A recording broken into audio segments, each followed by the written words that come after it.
আপনি কি বলতে পারবেন ভবিষ্যৎ নিয়ে আপনার কখনো কোনো প্রকার দুশ্চিন্তা হয় না? আমরা সবাই একটা ব্যাপারে অনেকটাই দুর্বল, আর সেটা হলো ভবিষ্যৎ নিয়ে দুশ্চিন্তা। আমরা সবসময়ই ভাবি যে আগামীকাল কি হবে, আমি কি আমার কাজে সফল হতে পারবো, আমার পরিবার, আমার ক্যারিয়ার আদৌ কি আমি নিরাপদ করতে পারবো। এই প্রশ্নগুলো সবসময় আমাদের মনকে ভারী করে রাখে। কিন্তু জানেন কি, সত্যি বলতে আমাদের এই অতিরিক্ত দুশ্চিন্তাই আমাদের ভেতরের শক্তিটাকে ধীরে ধীরে শেষ করে দিচ্ছে। আমাদের এই অতিরিক্ত দুশ্চিন্তাই আমাদেরকে ধীরে ধীরে দুর্বল বানিয়ে দিচ্ছে, আমাদেরকে ধ্বংস করে দিচ্ছে। আলবার্ট আইনস্টাইন অনেক যুক্তিসঙ্গত একটি কথা বলেছিলেন। তিনি বলেছিলেন, যে সমস্যার সম্মুখীন তুমি এখনো হওনি সেটা নিয়ে ভয় পাওয়ার মানে হলো অকারণেই নিজের শান্তি নষ্ট করা। ভবিষ্যৎ নিয়ে দুশ্চিন্তা করে কেউ কখনো ভালো ভবিষ্যৎ বানাতে পারেনি, কারণ আমাদের ভবিষ্যৎ গড়ে ওঠে আমাদের আজকের কাজ দিয়ে। যেমন ধরুন, আপনি আজকে যদি কোনো একটা দক্ষতা অর্জন করতে পারেন, তাহলে আপনার এই দক্ষতাই ভবিষ্যতে কোনো না কোনোভাবে আপনার কাজে আসবে। আবার ধরুন, আজকে থেকে যদি আপনি মন দিয়ে পড়াশোনা করেন, বছর শেষে এই পড়াশোনাই আপনাকে ভালো রেজাল্ট এনে দেবে।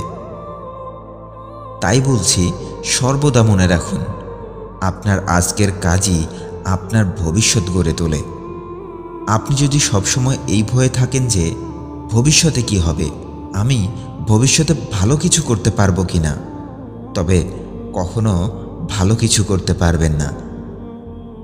বরং আপনার দায়িত্ব হলো সকল কাজের ফলাফল আপনার সৃষ্টিকর্তার উপরে ছেড়ে দিয়ে নিজের সর্বোচ্চ দিয়ে চেষ্টা করা। একটি কথা সব সময় মনে রাখবেন, আর তা হলো আপনার ভবিষ্যৎ আপনার হাসির আড়ালে লুকিয়ে থাকে। আপনি আজ খুশি থাকতে পারলে, আপনি আজ আনন্দের সাথে নিজের কাজ চালিয়ে যেতে থাকলে, আপনার ভবিষ্যৎ আপনাকে অনেক সুন্দর ফলাফল দেবে। আপনি শুধু নিজের কাজকে ভালোবাসতে শুরু করুন। মনে রাখবেন, এই পৃথিবী আপনার মুখের হাসি কেড়ে নিতে চায়। তাই নিজেকে আর নিজের কাজকে ভালোবাসতে শিখুন। দেখবেন দিন শেষে আপনি খুশি থাকবেন সব কিছু নিয়ে। তাই চলুন, ভবিষ্যৎ নিয়ে দুশ্চিন্তা না করে এর করণীয় ও পরিকল্পনা সম্পর্কে জেনে নেই। আজকের এই ভিডিওতে আপনারা জানতে যাচ্ছেন, যখন আপনার ভবিষ্যৎ নিয়ে দুশ্চিন্তা হবে তখন আপনার কি করণীয় এবং আপনি সেই সময়ে কি কি পরিকল্পনা করবেন। এই তিনটি বিষয় আসলে আলাদা আলাদা জিনিস, কিন্তু অনেক সময় আমরা এগুলোকে একই জিনিস মনে করি। ভবিষ্যৎ নিয়ে দুশ্চিন্তা করার মানে হলো যা এখনো ঘটেনি তার জন্য ভয় পাওয়া। করণীয় মানে হলো এই মুহূর্তে আমি কি করতে পারি তার সঠিক সিদ্ধান্ত নেওয়া। আর পরিকল্পনা মানে হলো আগামী দিনের জন্য একটা রোড ম্যাপ তৈরি করা। কিন্তু আমরা সব সময় কি করি? আমরা পরিকল্পনার জায়গায় দুশ্চিন্তা করি, আর করণীয়র জায়গায় ভয় করি, আর এর ফলাফলস্বরূপ আমরা কিছুই করতে পারি না। মনে রাখবেন, আপনার দুশ্চিন্তা আপনার ভবিষ্যৎ বদলাতে না পারলেও সঠিক করণীয় আর সঠিক পরিকল্পনা নিতে পারলেই জীবনে সফলতা চলে আসবে। পরিকল্পনাকে আপনি কয়েকটি ভাগে ভাগ করতে পারেন। তার মধ্যে প্রথমটি হলো ভবিষ্যৎ নিয়ে দুশ্চিন্তা করা। দুশ্চিন্তার মানে হলো যা এখনো হয়নি সেটার জন্য ভয় বা চাপ নেওয়া। এটা আমাদের এনার্জি খেয়ে ফেলে, কাজের প্রতি মনোযোগ নষ্ট করে ফেলে, মানসিক শক্তি ও সাহস কমিয়ে দেয়, শরীর ও মনের ওপর চাপ সৃষ্টি করে, কিন্তু কোনো সমাধান এনে দেয় না। ভবিষ্যৎ নিয়ে এই অতিরিক্ত দুশ্চিন্তাই আপনার ভবিষ্যৎটাকে নষ্ট করে দেওয়ার জন্য যথেষ্ট। আল্লাহ আমাদেরকে সূরা বাকারায় কি বলেছে জানেন? আল্লাহ বলেন, আমি অবশ্যই তোমাদের পরীক্ষা করব। ভয়, ক্ষুধা, ধন সম্পদের ক্ষতি, জীবন ও ফলফসলাদির ক্ষতির মাধ্যমে। আর ধৈর্যশীলদেরকে সুসংবাদ দাও। তাই এই দুনিয়া থেকে বাঁচতে আপনার করণীয় কি? 1. সবসময় আল্লাহর উপরে ভরসা রাখুন, ধৈর্য ধারণ করুন, নামাজ পড়ে আল্লাহর কাছে দোয়া করুন, সবসময় নিজের সম্পর্কে ভালো ভালো কথা মনে করুন, নিজের ভালো দিকগুলো নিয়ে নিজেই নিজের উপরে প্রশংসা করুন। এতে আপনার হৃদয় প্রশান্ত হয়ে যাবে। 2. আমি শুধু আজকের দিনটা সামলাবো, এই মানসিকতা নিয়ে কাজ করুন। আজকে সামলাতে পারলে আপনার আগামীকালটাও সহজ হয়ে যাবে। 3. ভয়গুলো লিখে ফেলুন। কাগজে আপনার ভয়গুলো লিখে দেখুন। আপনি দেখতে পারবেন বেশিরভাগ ভয়ই আসলে অযৌক্তিক। এই ভয়গুলো আপনার দুশ্চিন্তা থেকে এসেছে, যা আপনাকে অশান্তি ছাড়া ভালো কোনো ফলাফল দেবে না। 2. করণীয়। দুশ্চিন্তার বিপরীতে করণীয় মানে হলো যা এখনই করা সম্ভব, তারপরও তা করা হয়নি। দুশ্চিন্তা আমাদের এনার্জি খেয়ে ফেলে, কিন্তু দুশ্চিন্তা না করে এই এনার্জি আমাদের করণীয় কাজগুলোতে লাগালে সেই কাজ থেকে অনেক ভালো ভালো ফলাফল পাওয়া যায়। দুশ্চিন্তার পরিবর্তে কি করবেন জানেন? 1. কাজগুলোকে ছোট ছোট ধাপে ভাগ করে নিন। বড় কাজগুলোকে ছোট ছোট অংশে ভাগ করলে সেটা সহজ হয়ে যায়। এতে করে আপনার মানসিক চাপও কমে যাবে। 2. যেটা হাতে আছে সেটা দিয়েই শুরু করুন। একদিনে সব কিছু করতে পারবেন না এটা ভেবেই সব থেকে ছোট কাজটি দিয়েই শুরু করুন। দেখবেন আস্তে আস্তে আপনি অনেক বড় বড় কাজগুলোও খুব সহজে এবং কম সময়ে করে ফেলতে পারছেন। 3. অগ্রাধিকার ঠিক করুন। কোন কাজ আগে দরকার আর কোন কাজ পরে দরকার সেটার লিস্ট তৈরি করে নিন। এভাবে কাজ করলে কাজ এলোমেলো হবে না, আর আপনার প্রয়োজন অনুযায়ী কাজের ধারাবাহিকতাও ঠিক থাকবে। 4. সময়সীমা ঠিক করুন। প্রতিটি কাজের জন্য একটা নির্দিষ্ট সময় বেঁধে দিন। এতে কাজে গড়িমসিও হবে না এবং অন্যান্য কাজের জন্য প্রয়োজনীয় সময় নির্ধারণ করতেও সুবিধা হবে। 5. ভয়কে কাজের শক্তি বানান। ভবিষ্যতের দুশ্চিন্তার ভয় আপনার মানসিক শক্তিটাকে নষ্ট করে দেয়, কিন্তু ভবিষ্যতের এই দুশ্চিন্তার ভয়টাকে যদি কাজে ব্যবহার করেন তবে তা আপনাকে মোটিভেট করবে, আপনাকে এগিয়ে যেতে আরও সাহস যোগাবে। 6. কাজের শেষে নিজেকে পুরস্কৃত করুন। কাজ শেষ হয়ে গেলে নিজের প্রশংসা করুন, কিংবা নিজেকে খুব ছোট হলেও দু একটা পুরস্কার দিন। এতে করে আপনার কাজের প্রতি আরও উৎসাহ বাড়বে। 7. অসম্পূর্ণতার ভয় দূর করুন। আপনার কাজ শতভাগ নিখুঁত হবে কিনা তা নিয়ে ভয় পেয়ে বসে থাকবেন না। শুরু করলে ধীরে ধীরে অবশ্যই উন্নতি আসবে। এখন প্রথমে আপনি শুধুমাত্র কাজটা শুরু করুন। ভুল হলেও থেমে যাবেন না। আস্তে আস্তে কাজের উন্নতি আপনি নিজেই বুঝতে পারবেন। আর দৈনিক করণীয় তালিকা বানান। প্রতিদিন সকালে আপনার সারাদিনের গুরুত্বপূর্ণ কাজগুলো লিখে ফেলুন। সারাদিন আপনি কোন কোন কাজে কত সময় ব্যয় করবেন সেগুলো লিখে রাখুন। লিখলে মাথা হালকা হয়, চাপ কমে যায়। 9. একে একে ফোকাস করুন। একসাথে অনেক কিছু করার চেষ্টা করবেন না। একবারে একটি একটি করে কাজ শেষ করুন। এতে আপনার কাজগুলো নিখুঁত হবে এবং আপনার চাপ কমে যাবে। 10.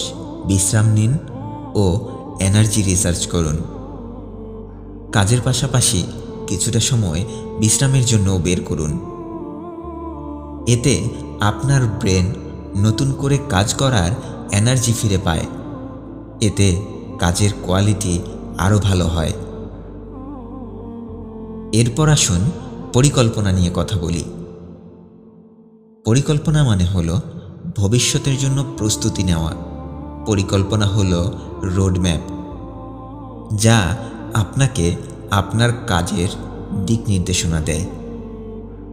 একটি সঠিক পরিকল্পনাই পারে আপনাকে আপনার সঠিক লক্ষ্যে পৌঁছে দিতে। আপনি আপনার জীবনের পরিকল্পনাগুলো কিভাবে করবেন জানেন?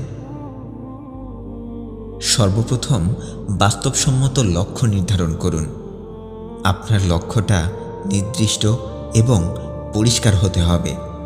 যেমন, আমি প্রতি মাসে 5 ঘন্টা বই পড়ব, কিংবা 3 মাসে 5 কেজি ওজন কমাবো। আপনার লক্ষ্যটা আপনার জীবনের উদ্দেশ্যের সঙ্গে মানানসই হতে হবে। লক্ষ্য অবাস্তব হলে তা কেবল হতাশার সৃষ্টি করবে। আপনার লক্ষ্যটা যদি অবাস্তব হয়, তাহলে সেটা আপনার ভেতরে হতাশা সৃষ্টি করবে। 2. বিকল্প পরিকল্পনা করুন। সব কিছু সব সময় পরিকল্পনা অনুযায়ী হবে না। এটা অত্যন্ত স্বাভাবিক একটি বিষয়। তাই আগেই ভেবে রাখুন, যদি প্রথম কাজটি না হয়, তাহলে আমি দ্বিতীয় কাজটি করব। তবে হ্যাঁ, পরিকল্পনা আর গন্তব্য এক জিনিস নয়। পরিকল্পনা হলো আপনি গন্তব্যে যাওয়ার জন্য যে পদ্ধতিটাকে ব্যবহার করেন। গন্তব্য ঠিক করতে গিয়ে কখনো আবার দ্বিতীয় গন্তব্য ঠিক করে রাখবেন না। গন্তব্য থাকবে একটি, কিন্তু সেই গন্তব্যে পৌঁছানোর জন্য আপনার রাস্তা অথবা পরিকল্পনা থাকবে একটি অথবা 2টি, অথবা এর বেশিও হতে পারে। যেমন, যদি আমি চাকরির ইন্টারভিউয়ে সফল না হই, যদি আমার ব্যবসা বাণিজ্যতে আমি ভালো কিছু করতে না পারি, তাহলে আমি দ্বিতীয় অথবা তৃতীয় কোন কাজটি করব? আমার ভেতরে আর কোন কোন দক্ষতাগুলো বাড়ানো উচিত? যেমন ধরুন, আপনার সেই দক্ষতা ফ্রিল্যান্সিং হতে পারে, আপনার সেই দক্ষতা ভিডিও এডিটিং হতে পারে, আপনার সেই দক্ষতা অন্য কোনো কিছু হতে পারে। হয়তো আপনি ভালো খেলোয়াড় হতে পারেন, হয়তো আপনি ভালো খেলতে পারেন, অথবা আপনি এমন কিছু একটা পারেন যেটা ভবিষ্যতে আপনার ব্যাকবোন হিসেবে কাজ করবে। 3. অতিরিক্ত চাপ নেবেন না।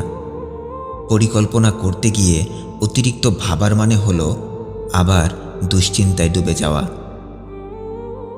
আর আবার নতুন করে দুশ্চিন্তায় পড়ে যাওয়ার মানে হলো কাজে সফল হওয়ার চান্স অনেকটাই কমে যাওয়া। মনের মধ্যে এই বিশ্বাসটা রাখুন যে আমি আমার সাধ্য অনুযায়ী পরিকল্পনা করব, আবার চেষ্টাও করব, কিন্তু সফলতা শুধুমাত্র আল্লাহর হাতে। আমার আল্লাহ আমার জন্য নিশ্চয়ই ভালো কিছু লিখে রেখেছেন। আমার আল্লাহ আমার জন্য যাই করবেন, আমি তাতেই আলহামদুলিল্লাহ অনেক সন্তুষ্ট। 4. দীর্ঘমেয়াদী এবং স্বল্পমেয়াদী পরিকল্পনা করুন। স্বল্পমেয়াদী পরিকল্পনাগুলো হলো আজ, কাল অথবা এই সপ্তাহে আমি কি করব। দীর্ঘমেয়াদী পরিকল্পনা হলো 6 মাস, 1 বছর অথবা 5 বছর পর আমি কোথায় পৌঁছাতে চাই। এভাবে আপনি আপনার স্বল্পমেয়াদী পরিকল্পনাগুলো বাস্তবায়ন করতে থাকলে দীর্ঘমেয়াদী পরিকল্পনাগুলোর জন্য প্রস্তুত হয়ে উঠবেন। 5. নিয়মিত পর্যালোচনা করুন। প্রতি সপ্তাহ অথবা মাস শেষে দেখুন আপনি আপনার লক্ষ্যের দিকে কতটা এগিয়ে গেলেন, কোথায় আরও ভুল হলো, কোথায় আরও উন্নতির দরকার, সেটা চিহ্নিত করুন। এবং সেগুলো নিয়ে কাজ করুন। 6. সব কাজে নিজের উপরে ভরসা রাখুন। জীবন সবসময় পরিকল্পনা অনুযায়ী চলে না, তাই প্রয়োজন হলে পরিকল্পনা পরিবর্তন করতে হয়।